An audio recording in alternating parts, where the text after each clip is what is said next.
Ya. Hasta en 72 ahora.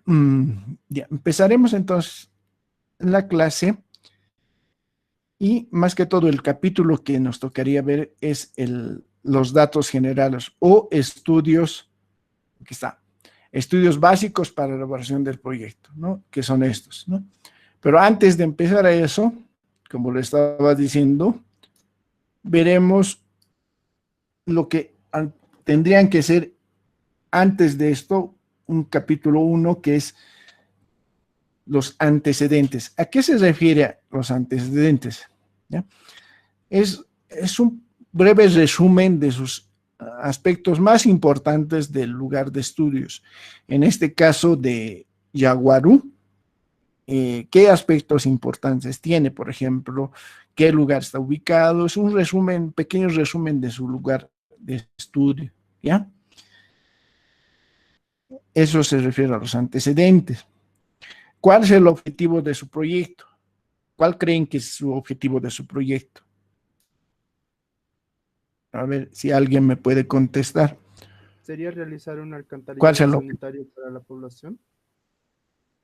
Ya, ¿qué más? Podría ser también el mejoramiento de la vida de la comunidad, porque sería que estuviera en crecimiento por algo, también se lo está haciendo el alcantarillado sanitario. Ya, sí. Primeramente, digamos, la recolección del sistema, mediante un sistema de alcantarillado sanitario, ¿no? Uno de sus objetivos. Y mejorar la calidad de vida de los que viven en la comunidad, ¿no? Eso es su objetivo principal, ¿no? Entonces, y cumplir con los requisitos de la norma vigente, en este caso la 688 para alcantarillado sanitario, ¿no? Entonces, primeramente es hacer la recolección de la red con la finalidad de cuidar la salud de las personas y por último, cumpliendo siempre la norma boliviana, ¿no? Los parámetros de diseño según la norma boliviana. ¿Ya? Entonces, eso es su objetivo principal, ¿no? Y en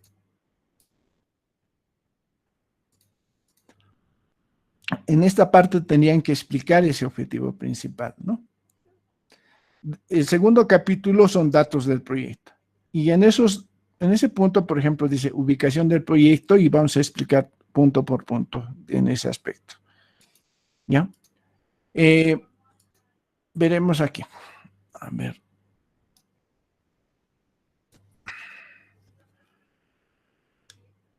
Entonces, como les decía, tenemos que hacer unos estudios básicos para la elaboración del proyecto. Todo proyecto nos exige algunos estudios básicos para realizar el proyecto. Uno es la ubicación. ¿Dónde está ubicado su proyecto? Me han dicho al principio de la clase en el departamento de Santa Cruz. ¿Qué provincia está su proyecto? En Guarayos, ingeniero, Guarayos. ¿Qué municipio? en el municipio de Urubicha. Urubiche. ¿Localidad? Es justo el nombre, Guayuru, Yaguaru. Yaguaru. Ayaguaro.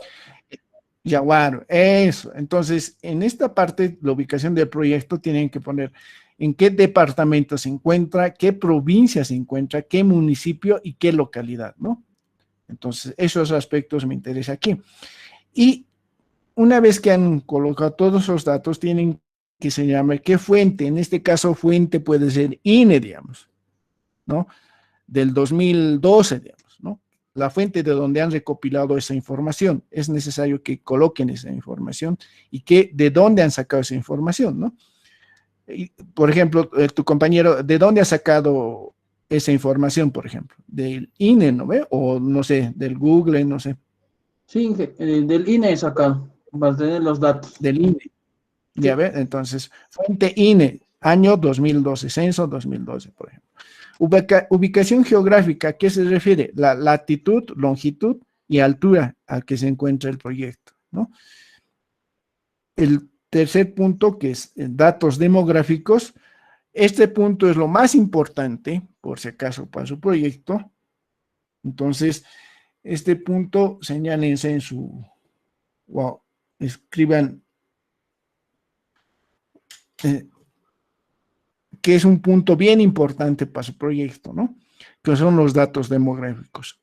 Ese punto tenemos que tener, por ejemplo, los datos de población, ¿ya?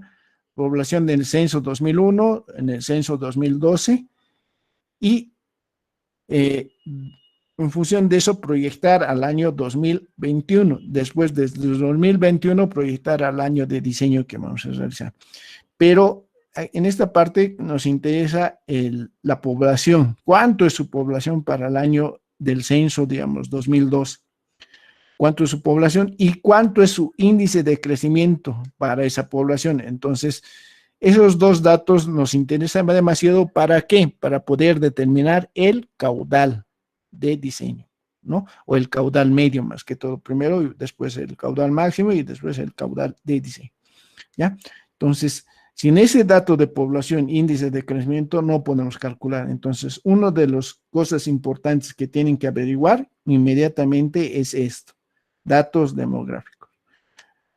Y el cuarto punto dice actividad económica. Se refiere a qué actividad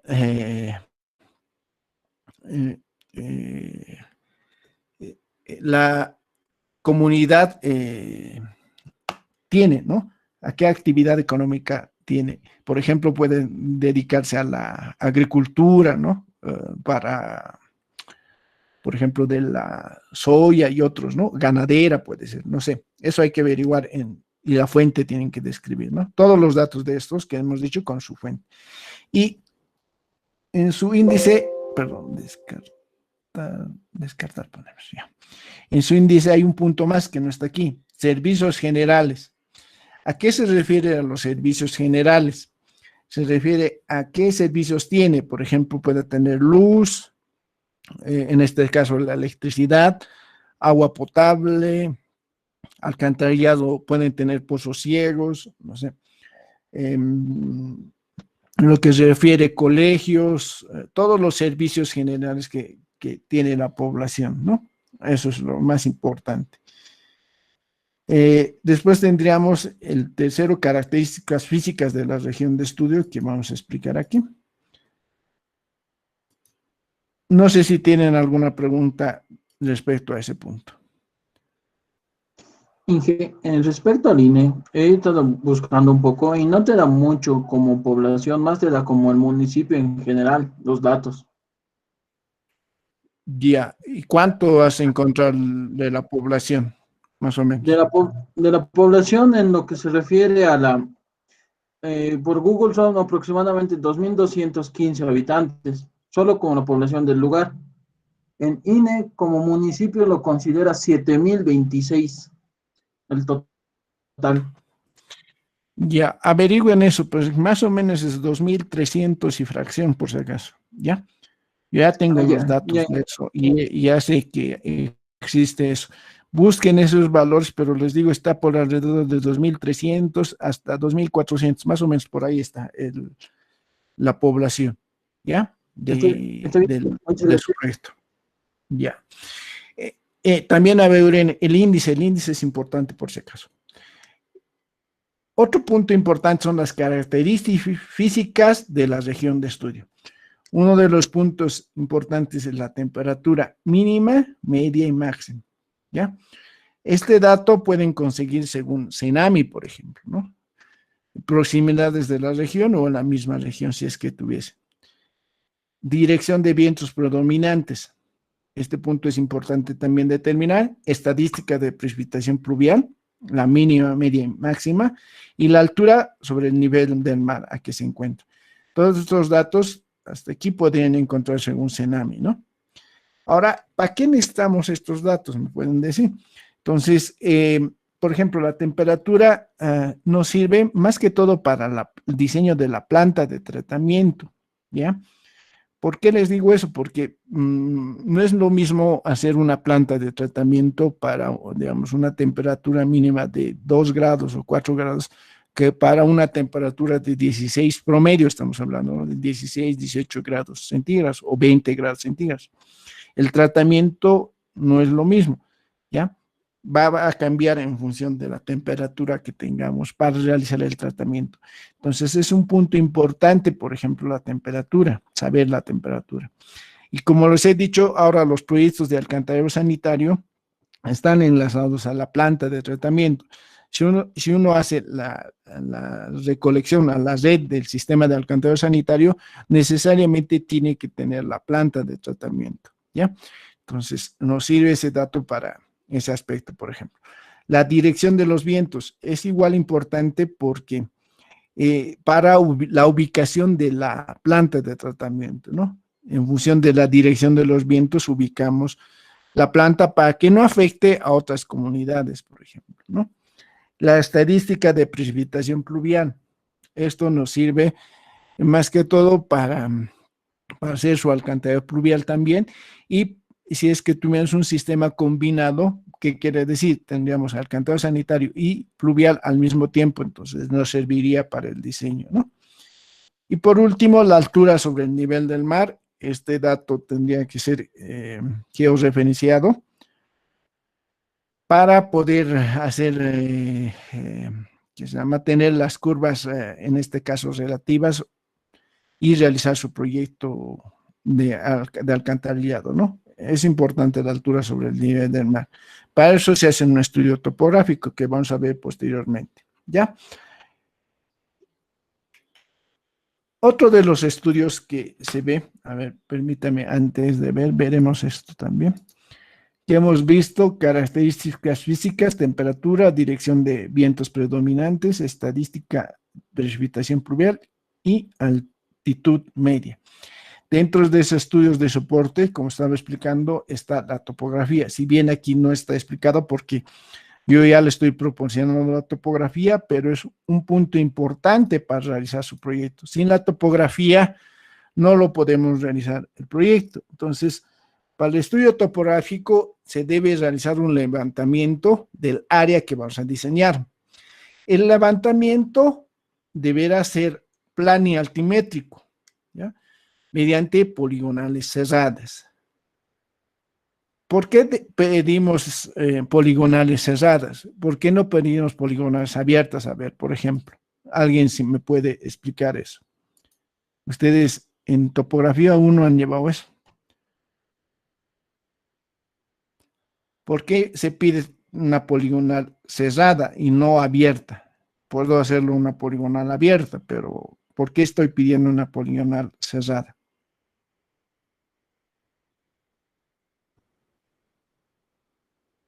¿Mm? ¿Alguien me puede decir? De las 72 personas o estudiantes.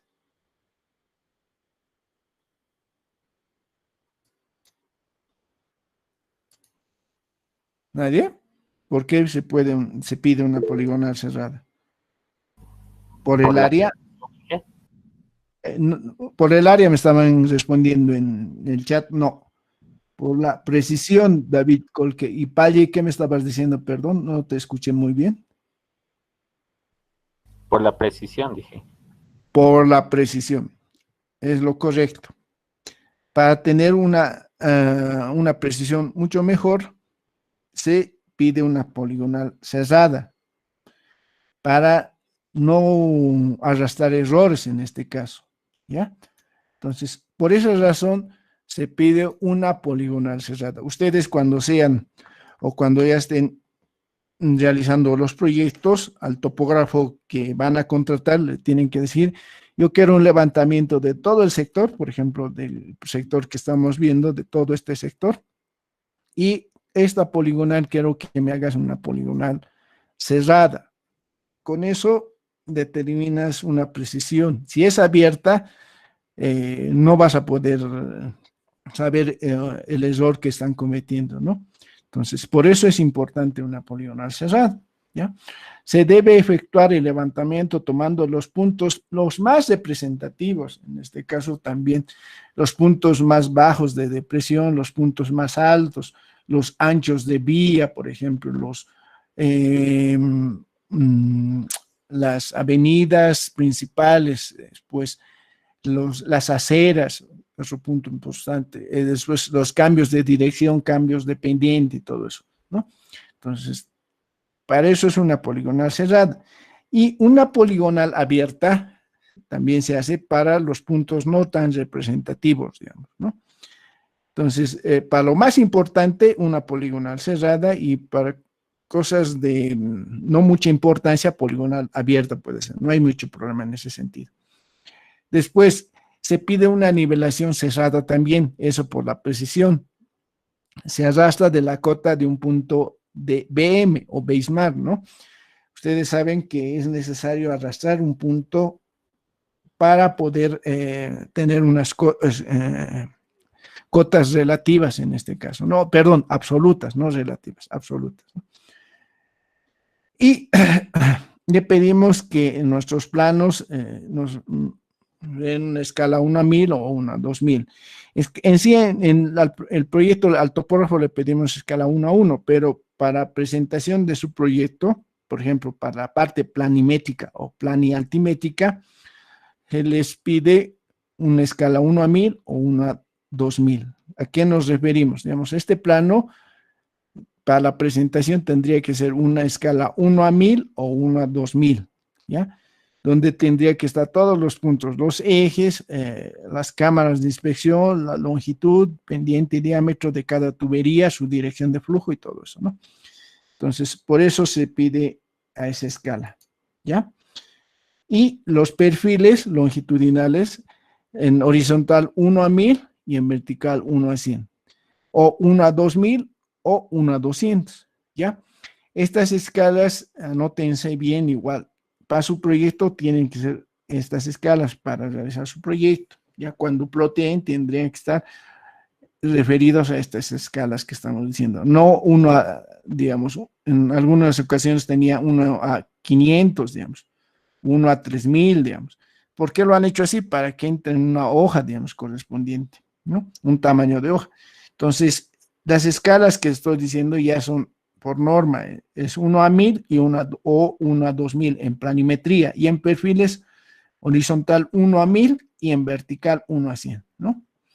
Cualquiera de esas dos escalas pueden utilizar, ¿ya? Otro punto importante dentro de los estudios de soporte están los estudios de recursos hídricos, ¿ya? Y la calidad de agua para el consumo.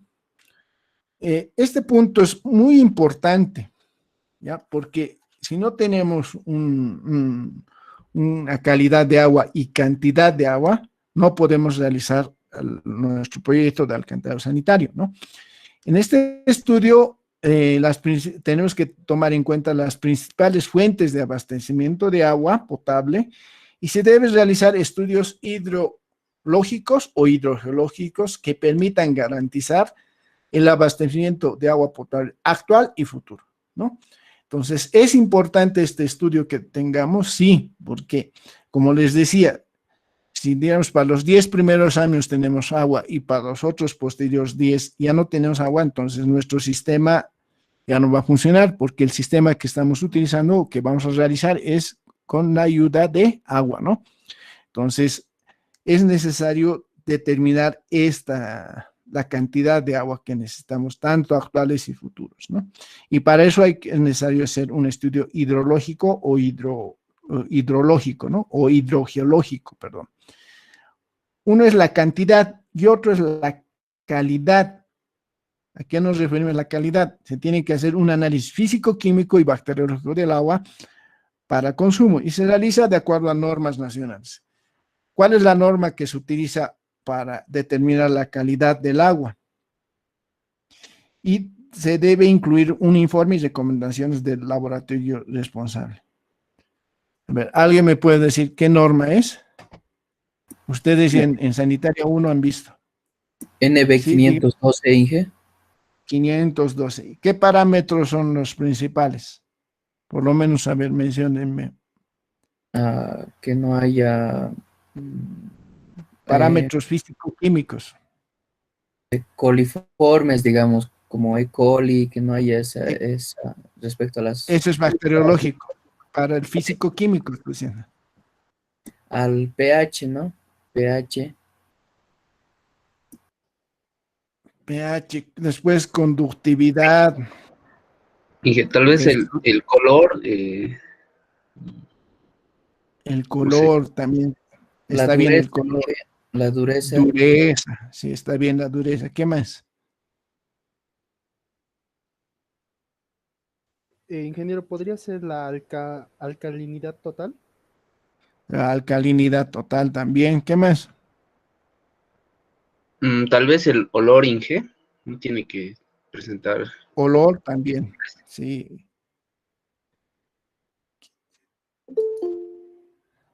El olor, sulfatos, potasio, nitratos. Hay varios parámetros que nos magnesio, dicen la norma. Magnesio, manganeso, ¿no? Hay varios. Entonces, en la norma boliviana nos piden los parámetros mínimos que han de ver con el ingeniero Carvajal y ingeniero Díaz, los parámetros básicos, que son los que me estaban mencionando, y los parámetros complementarios, que puede estar, por ejemplo, metales pesados, arsénico, plomo, cromo, digamos. ¿De qué depende determinar sus parámetros? Depende del lugar y la fuente que estamos tomando. Si es una fuente, digamos, y alrededor hay empresas mineras, tendríamos que ver qué empresa minera es y a qué se dedica. Digamos que está extrayendo plata, entonces tendríamos que ver el nivel de contaminación en ese aspecto. O oro, por ejemplo, entonces mercurio, digamos, ¿no? Para ver si es necesario un tratamiento respectivo. Entonces es muy importante determinar tanto su cantidad como su calidad. Y eso han visto con el ingeniero, en este caso, Díaz y um, Carvajal, ¿no? Un punto importante, a ver, si han visto, porque es necesario para su elaboración de su proyecto de Sanitaria 1. Por ejemplo, ¿cuántos litros es recomendable para el análisis físico-químico?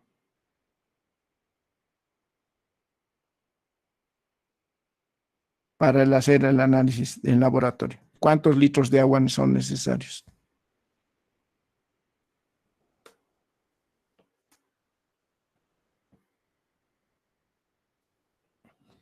¿Mm?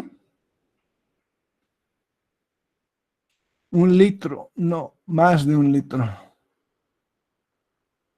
5 litros, demasiado. Por lo menos, si Teresa dice, sí, 2 litros por lo menos, ¿ya? Por lo menos unos 2 litros es recomendable, porque dependiendo de los parámetros, si son parámetros mínimos, son apenas unos, a ver, 1, 2, 3, 4, 5 o 6 parámetros que se realizan. Entonces, para eso pondríamos 1 litro, digamos, o menos de 1 litro tal vez, ¿no? Pero si son parámetros, en este caso, básicos, son más de 24 o 25 parámetros que se tendría que hacer. Entonces, por lo menos se recomienda que sean 2 litros que son necesarios para realizar el análisis respectivo, ¿no? Y cuando se va al laboratorio, lo que les van a pedir son los datos, digamos, por ubicación de su punto de muestreo, qué fuente es, agua superficial, agua subterránea, por ejemplo, o es manantial, por ejemplo, puede ser, ¿no? Después, ¿dónde está ubicado su punto geográficamente? En este caso, ¿en qué departamento se encuentra? En qué provincia, localidad y todo lo que estamos diciendo anteriormente, ¿no? Y qué día ha muestrado, uno de los puntos importantes, digamos, que ha muestrado hace 3 días o 4 días, entonces se tendría que preservar antes de llevar la muestra porque ya ha pasado varios días, entonces su calidad ya no es la misma. Entonces, lo inmediato, lo más rápidamente posible se tiene que hacer el análisis respectivo. Entonces, se puede refrigerar la muestra para que no altere mucho sus condiciones iniciales para el análisis de laboratorio, por ejemplo, si se tarda mucho, ¿no? Entonces, eso es para la parte físico-química. Para la parte bacteriológica, por ejemplo, ¿cuántos litros se necesita? ¿Alguien me puede decir?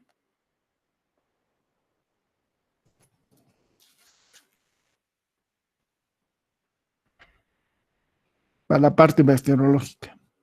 Para la físico-química me han dicho. Ahora, para la parte bacteriológica,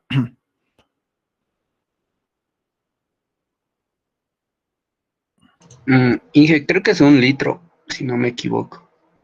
Es mucho. Generalmente es 250 ml por parámetro en este caso. Si son 2 o 3 parámetros que se piden, dependiendo, se hacen dos frasquitos, 500 podría ser. Entonces, esos frasquitos, por si acaso, si no les han comentado, son frasquitos estériles, que en este caso en el Instituto de Ingeniería Sanitaria les prestamos en el laboratorio para el análisis respectivo. Entonces, antes de hacer los muestreos se les presta los frasquitos y esos frasquitos son estériles, como les digo. En el momento que ustedes van a tomar la muestra, se abren los frasquitos y se llena el 75% de su capacidad, no se llena al 100%. Eso para que en el laboratorio se pueda agitar y tomar un poco de su muestra, ¿no?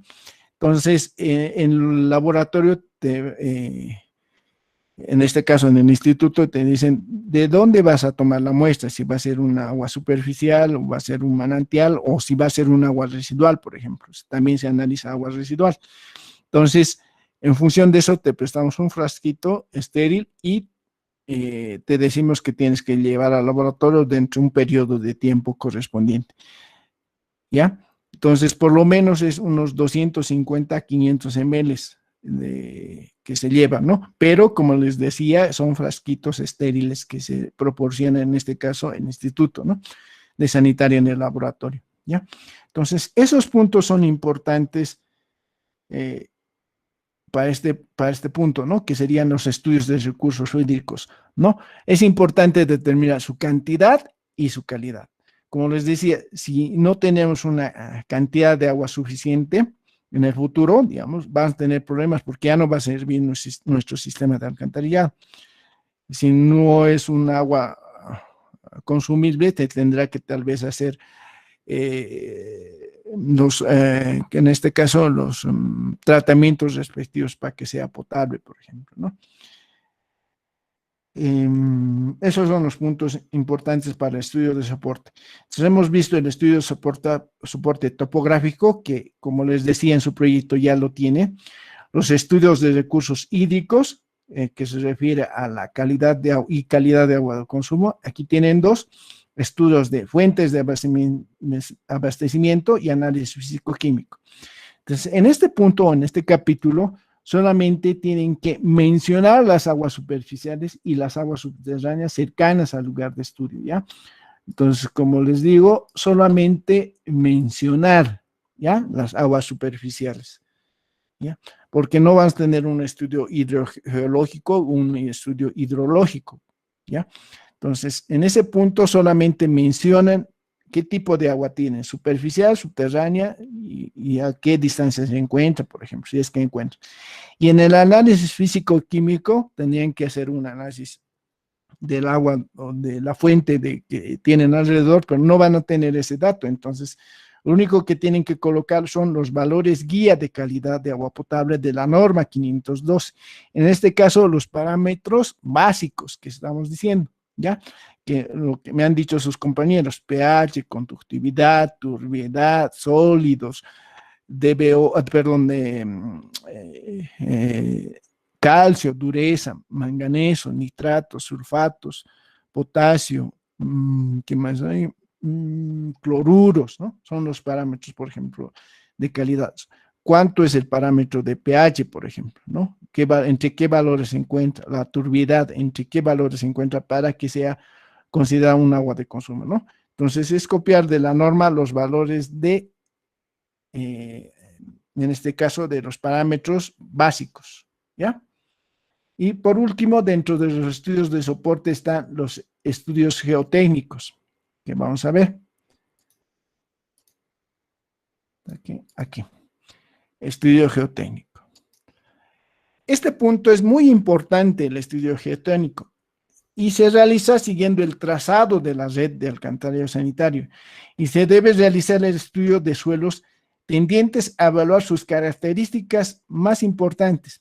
Por ejemplo, hacer un análisis de suelo de su granulometría, límites de Aterberg, peso específico y humedad, por ejemplo, ¿no?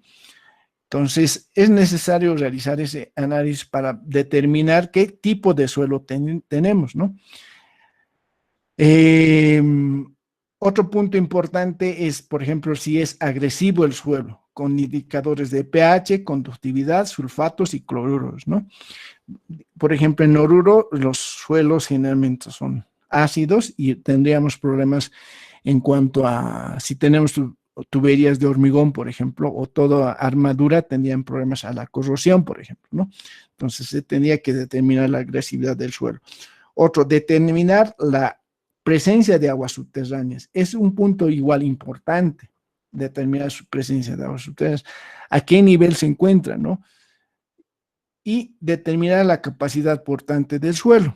Eso más que todo para las plantas de tratamiento y si tenemos alturas de cámaras de inspección mayores a los 5 metros, ¿no? Tenemos que determinar la capacidad portante del suelo, ¿no? Entonces, estos análisis, más que todo el primero, la granulometría, límites de Atterberg, peso específico y humedad, y la presencia de aguas subterráneas, generalmente por cada hectárea se toma por lo menos dos ensayos o dos excavaciones que se tendría que hacer, o 2 puntos se tendrían que hacer para esos análisis, ¿no? Dentro de esa área correspondiente. ¿A qué nos referimos? A ver.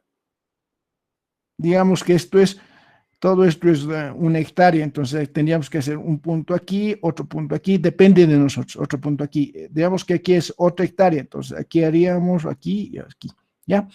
2 por lo menos, si hacen más, mucho mejor, ¿ya? Entonces, eso depende del que está diseñando para poder saber qué tipo de suelo tenemos, porque mucho depende del tipo de suelo para determinar, por ejemplo, el entibado que vamos a tener, si vamos a tener entibado o no, o si vamos a utilizar bombeo para cuando hagamos la excavación correspondiente, ¿no? Entonces, el estudio geotécnico es muy importante referido a ese aspecto. A ver, permítame aquí. Por ejemplo, ¿por qué es importante ese estudio de suelos? Como les decía, mucho depende de lo siguiente. Si digamos tenemos un terreno muy malo, entonces cuando realizamos la excavación y esto, por ejemplo, sea 2 metros por lo menos, ¿qué va a pasar? Al realizar la excavación, esto se nos va a entrar, esto se nos va a entrar. Entonces tenemos que ver una forma para que no se nos entre. Tenemos que hacer un entibado correspondiente. Entonces, hay distintas formas de entibado. Entonces, podremos hacer de esta forma, por ejemplo, un entibado correspondiente. ¿Cuál es el objetivo del entibado? Que todo este terreno no se nos caiga a este lado o a este lado, ¿no? Entonces, de esta manera podemos solucionar el problema. Pero, ¿qué involucra? Si no hemos hecho un análisis de suelos, ¿qué va a pasar? Se nos va a entrar y tendríamos que hacer un entibado. Y el entibado es un costo que nos involucra, ¿no? Entonces, si no hemos hecho esto, tenemos que aumentar a nuestro presupuesto el entibado correspondiente. Y eso hace que encarezca un proyecto. O otra solución, por ejemplo, podría ser en función de los taludes, realizar mayor excavación. Por ejemplo, así, así, así. Y esto, así si quieren, así y así. ¿Ya? Cosa que no se nos entre. Pero ¿qué involucra? En este caso, mayores costos de excavación. Todo esto que no estaba involucrado, esto también, ¿no? Y que debido a que el terreno cuando es muy malo, se tiene que hacer o esto o realizar esta excavación, este tipo de excavación. Hay distintas variables de taludes que se pueden hacer, ¿no? Entonces, ya. Entonces, el estudio de suelos por eso es importante. Otro punto importante que es necesario saber, el nivel freático, ¿ya? ¿Por qué es necesario saber el nivel freático? Digamos que tenemos así, el terreno es bueno, pero tenemos un nivel freático a esta altura, ¿ya? De nivel freático. ¿Ya? Entonces, ¿qué va a pasar cuando hacemos la excavación? Se nos va a inundar y vamos a tener problemas en este caso. Y si no hemos considerado dentro de nuestro presupuesto un bombeo, entonces igual se va a encarecer el costo. Entonces, por eso es importante saber a qué altura se encuentra el nivel freático.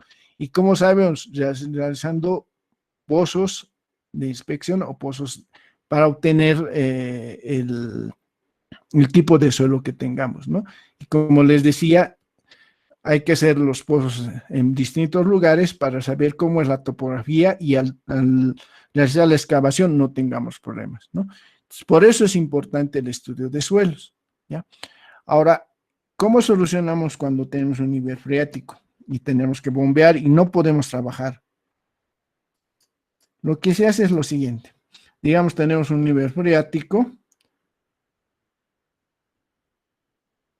y debido a su topografía o debido a este nivel que nos ocasiona problemas en la solera, no se puede trabajar, entonces se tiene que hacer alguna estrategia, ¿no? Lo que generalmente se hace es, digamos, si tienes un nivel freático por aquí, el agua va a escurrir en este como un canalcito que hacemos, y si vemos en planimetría, en lugar más bajo, digamos, si tenemos así la excavación, ya hemos hecho por aquí la excavación, y tenemos un canalcito que hemos dicho por aquí. Y en el punto más bajo lo bombeamos y digamos que escurra más abajo, ¿ya? Entonces, de esa forma se soluciona. Una vez que hemos hecho eso, lo que hacemos es colocar aquí, que es la cama de asiento, ¿ya? Esta es cama de asiento, que vamos a ver posteriormente cómo se utiliza. Y esa cama de asiento nos sirve para, uno, nivelar, y otro, si tenemos un terreno que se encuentra muy, como les dijera, muy saturado de agua, ¿no? Entonces, para poder solucionar, se puede gravar y posteriormente se coloca la tubería y podemos después realizar ¿qué se llama? El rellenado con el material seleccionado, grava y todo eso, ¿no? Y compactando hasta el nivel superior, ¿no? De esa forma solucionamos. Y por esa razón es importante saber el nivel freático, ¿ya? Y que en el estudio de suelos se tiene que hacer, que hemos dicho, tener las características del suelo, determinar si es agresivo, en este caso, digamos que no sea, no es necesario realizar, sí, determinar la presencia de aguas subterráneas, a qué altura se encuentra y determinar su capacidad deportante. Entonces, esos puntos son importantes en un estudio geotécnico. Para su proyecto, ¿qué tienen que hacer? Aquí dice, no es necesario hacer o buscar un estudio, sino solamente vean qué tipo de suelo cercano existe al lugar de estudio. Digamos que sea arcilloso, no sé qué tipo de suelo es. Solo mencionar o señalar, nada más, ¿ya? No tienen que buscar en un estudio geotécnico de todo el lugar. En muchos casos no se obtiene esos datos, ¿no? Entonces, solamente para este proyecto tendrían que señalar, aquí mencionar, y aquí solamente copiar los valores de calidad para un agua de consumo, para parámetros básicos, hemos dicho. Y por último, tendremos los cuerpos receptores existentes. ¿A qué se refiere? Ahorita vamos a ver. Ahora vamos a ver, perdón. Los cuerpos receptores es describir los lugares donde se va a descargar el agua servida o el agua residual, ¿ya? Es necesario saber dónde vamos a poder descargar. Una vez que realizamos el tratamiento respectivo, es necesario saber dónde vamos a descargar. O tal vez va a utilizarse para la agricultura, digamos, una vez tratada, ¿no? El agua se puede utilizar para agricultura o se puede descargar a un río o a un lago, pero una vez tratado, ¿no? En este punto, solamente tienen que mencionar, en su índice está, pero los recalco nuevamente, cuerpos receptores existentes. El río más cercano donde se realizará la descarga. Y ustedes tienen señalado eso. Si ven su planito, aquí dice, miren, Laguna de Yaguarú. Ahí está, es su plantita y aquí, ¿dónde van a descargar? A esta laguna, ¿ya? Entonces, ya tienen este punto correspondiente, ¿no? No sé si tienen alguna consulta respecto a este capítulo. Como han podido ver, ya hemos hecho, es netamente teórico esto, ¿no?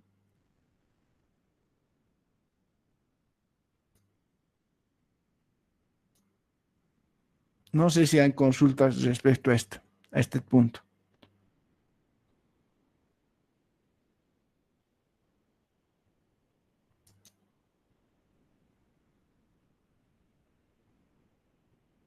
Y los que han llegado al último, les decía al principio de clases, que el sistema por el momento se ha colgado, no puedo saber si están inscritos o no. Tengo la última vez que he ingresado era el viernes y hasta la fecha eran 56, pero después de eso, el sábado, el domingo, hasta el miércoles y estos días que he ido entrando, se colgaban, no dejaban ingresar al sistema, ¿no? Para ver cuántos están inscritos, ¿no? Entonces, yo creo que en esta semana solucionarán y después de eso, como les decía, los voy a depurar los que no están y para que vayan realizando su proyecto, ¿no? No sé si tienen otra pregunta más.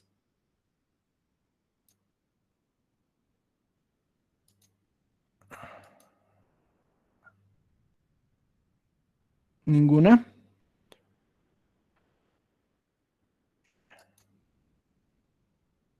A ver, permítame. Ahora sí, la asistencia estoy tomando Excel.